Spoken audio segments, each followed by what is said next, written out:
Hi friends, welcome back to my channel. So ಇವತ್ತಿನ ವ್ಲಾಗಲ್ಲಿ ಏನು ಸ್ಪೆಷಲ್ ಅಂದರೆ ಭೀಮನ ಅಮಾವಾಸ್ಯೆ ವ್ಲಾಗು. ಎಲ್ಲರ ಥರನೇ ನಾನು ಪೂಜೆ ಮಾಡಿದೆ. ಪೂಜೆ ಮಾಡ್ಕೊಳ್ಳೋಕ್ಕೆ ಎಲ್ಲ ರೆಡಿ ಮಾಡ್ಕೊತಾ ಇದ್ದೀನಿ. ಎಲ್ಲ ಒಂದೇ ತಟ್ಟೆಯಲ್ಲಿ ಇಟ್ಕೊಂಡ್ಬಿಟ್ಟಿದೆ. ಸೊ ಸಪ್ರೇಟಾಗಿ ಇಟ್ಕೊಳ್ಳೋಣ ಅಂತ ತೆಗ್ದು ಸೈಡಲ್ಲಿ ಇಕ್ತಾಯಿದ್ದೀನಿ. ಇಕ್ಕನ ಮೇಲೆ ನಮ್ಮ ಮನೆಯವ್ರು ರೇಗಿಸ್ತಾಯಿದ್ರು, ವರ್ಷ ಪೂರ್ತಿ ಕಾಲು ಎಳೆದ್ಬಿಟ್ಟು ಒಂದಿನ ಕಾಲು ತೊಳಿತೀರಲ್ಲ ನೀವು ಹೆಣ್ಮಕ್ಳೆಲ್ಲ ನಮ್ಮ ಜೋಬ್ ಖಾಲಿ ಮಾಡೋಕ್ಕೆ ಅಂತ. ನೆಕ್ಸ್ಟು ಎಲ್ಲರ ಥರ ಡೆಕೋರೇಷನ್ ಮಾಡಿ ಹೂವು ಎಲ್ಲ ಹಾಕಿಕ್ಕಿದೆ. ಆ ಹೂವು ಬೀಳ್ತಾನೆ ಇರಲಿಲ್ಲ ಆದರೆ ನೀರು ಜೊತೆ. ಸರಿ, ಆಮೇಲೆ ಅರಿಶಿನ ಕುಂಕುಮ ಇಕ್ಕಿ ಪೂಜೆ ಮಾಡಿದೆ. ಇದೇನೋ ಒಂಥರ ಖುಷಿ ಅಲ್ವಾ, ವರ್ಷಕ್ಕೊಂದ್ಸಲಿ ನಾವು ಪೂಜೆ ಮಾಡ್ಬೋದು. ಅವ್ರೇನು ಕೊಡ್ತಾರೆ ಅನ್ನೋ ಸರ್ಪ್ರೈಸು ಎಲ್ಲ ಒಟ್ಟಿಗೆ ಒಂಥರ ಮಿಕ್ಸ್ ಫೀಲಿಂಗ್ಸ್ ಇರುತ್ತೆ. ನನ್ನ ಮಗವಂತೂ ಪೂಜೆ ಮಾಡೋಕ್ಕೆ ಬಿಡ್ತಾನೆ ಇರಲಿಲ್ಲ. ಚಿಕ್ಕ ಮಕ್ಕಳು ಇರೋರಿಗೆ ಇದು ಅರ್ಥ ಆಗುತ್ತೆ. ಯಾಕಂದರೆ ಅವನು ಎಲ್ಲ ನೋಡ್ತಾ ಇರ್ತಾನೆ, ಅದು ಬೇಕು ಇದು ಬೇಕು ಅಳ್ತಾನೆ ಇದ್ದ. ಅವನಂತೂ ಪೂಜೆ ಮಾಡೋಕ್ಕೆ ಬಿಟ್ಟಿಲ್ಲ ನಮಗೆ. ಏನು ಆಟ ಸಾಮಾನು ಕೊಟ್ಟರು, ನೀರು ಬಾಟ್ಲು ಕೊಟ್ಟರು ಇಲ್ಲ, ಅವ್ನು ತಟ್ಟೆನೇ ಎಳಿಬೇಕು ಅಂತ ಬರ್ತಾಯಿದ್ದ. ಎಷ್ಟು ಸಮಾಧಾನ ಮಾಡಿದ್ರು ಕುತ್ಕೋತಾನೆ ಇರಲಿಲ್ಲ. ಅವ್ನು ನೀರೊಳಗಡೆನೇ ಕೈ ಹಾಕಬೇಕು ಅಂತ ನೋಡಿ. ಬೇಕಾದ್ರೆ ಇವಾಗ ಬಂದು ಮತ್ತೆ ನೀರೊಳಗಡೆನೇ ಕೈ ಹಾಕ್ತಾನೆ. ಏನು ಚಾಕ್ಲೇಟು ಏನು ಆಟ ಸಾಮಾನು ಕೊಟ್ಟರು ಅವ್ನು ಸುಮ್ಮನೆ ಕುತ್ಕೊತಾನೆ ಇರಲಿಲ್ಲ. ಆಮೇಲೆ ಸರಿ ಆ ಕಡೆ ಕುಣಿಸ್ಬಿಟ್ಟು ಅದರಲ್ಲಿ ಒಂದು ಸ್ವಲ್ಪ ಹೂವು ಹಾಕ್ಕೊಟ್ಟಿದ್ದೆ. ಅದನ್ನು ಇಟ್ಕೊತಾ ಇರಲಿಲ್ಲ. ಅವನು ಬಂದು ಮತ್ತೆ ಏನು ಮಾಡ್ತಾಯಿದ್ದಾರೆ ಏನು ಅಂತ ಅವನಿಗೆ ಕ್ಯೂರಿಯಾಸಿಟಿ ಜಾಸ್ತಿ. ಹಾಗೆ ನೋಡ್ಕೊಂಡು ಕೂತಿದ್ದ.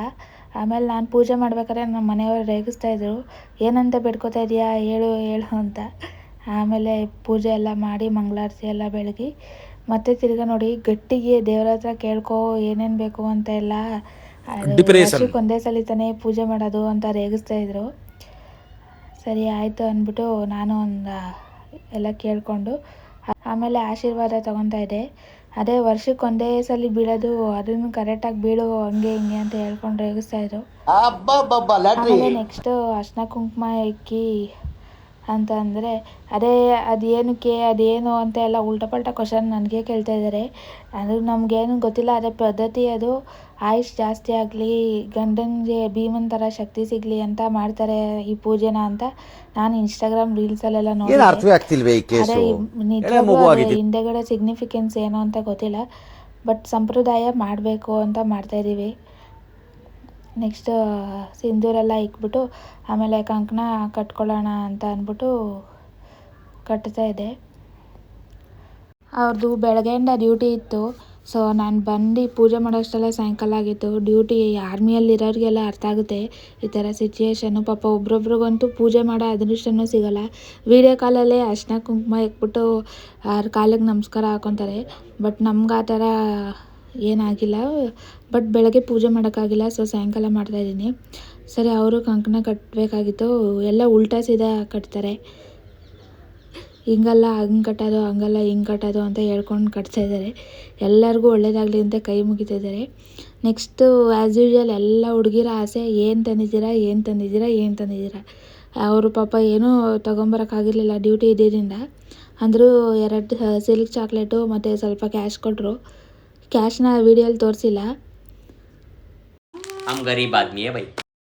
ಆಮೇಲೆ ಇನ್ಸ್ಟಾಗ್ರಾಮ್ ಸ್ಟೋರಿಗೆ ಅಂತ ಒಂದು ಫೋಟೋ ತೊಗೊತಾ ಇದ್ವಿ. ಅಷ್ಟಲ್ಲೇ ನನ್ನ ಮಗಳು ಹತ್ಕೊಂಡ್ಬಂದು, ಅಮ್ಮ ಬಿದ್ದೋಗ್ಬಿಟ್ಟಿದ್ದೀನಿ, ಏಟಾಗಿದೆ ಅಂತ. ನೋಡಿದ್ರೆ ತುಂಬ ಜೋರಾಗಿ ಬಿದ್ದಿದ್ಲು. ಆಟಾಡೋಕೆ ಹೋಗಿದ್ಲು ಆಚೆ ಕಡೆ.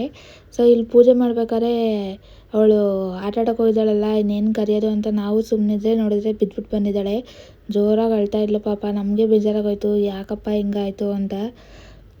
ಅವಳು ಅದನ್ನು ಕ್ಲೀನು ಮಾಡಿಸ್ಕೊತಾ ಇರಲಿಲ್ಲ. ಬಿದ್ದಿದ್ದನ್ನು ಪ್ಯಾಂಟೆಲ್ಲ ಹರಿದೋಗಿತ್ತು, ಅದರಲ್ಲೂ ಬ್ಲಡ್ ಹೋಗಿತ್ತು. ಅವಳು ಬಿದ್ದು ಒಂದು 5-10 ಮಿನಿಟ್ಸ್ ಆಗಿದೆ. ಬಟ್ ಅವಳು ಮನೆಗೆ ಬಂದಿರಲಿಲ್ಲ, ಬೈತೀವಿ ಅಂತ ಅಲ್ಲೇ ಇದ್ಲು. ಆಮೇಲೆ ನೋಡಿ ಗಿಫ್ಟು ಏನೋ ತರೋಕ್ಕಾಗಿಲ್ಲ ಅಂತ ಅಂದ್ಬಿಟ್ಟು ರೋಸ್ ತೊಗೊಂಬರ್ತೀನಿ ಅಂದ್ಬಿಟ್ಟು ಅಲ್ಲಿ ಗಿಡದಲ್ಲಿ ಇದ್ದಿದ್ದು ರೋಸ್ನ ಕಿತ್ಕೊಂಡ್ಬಂದಿದ್ದಾರೆ.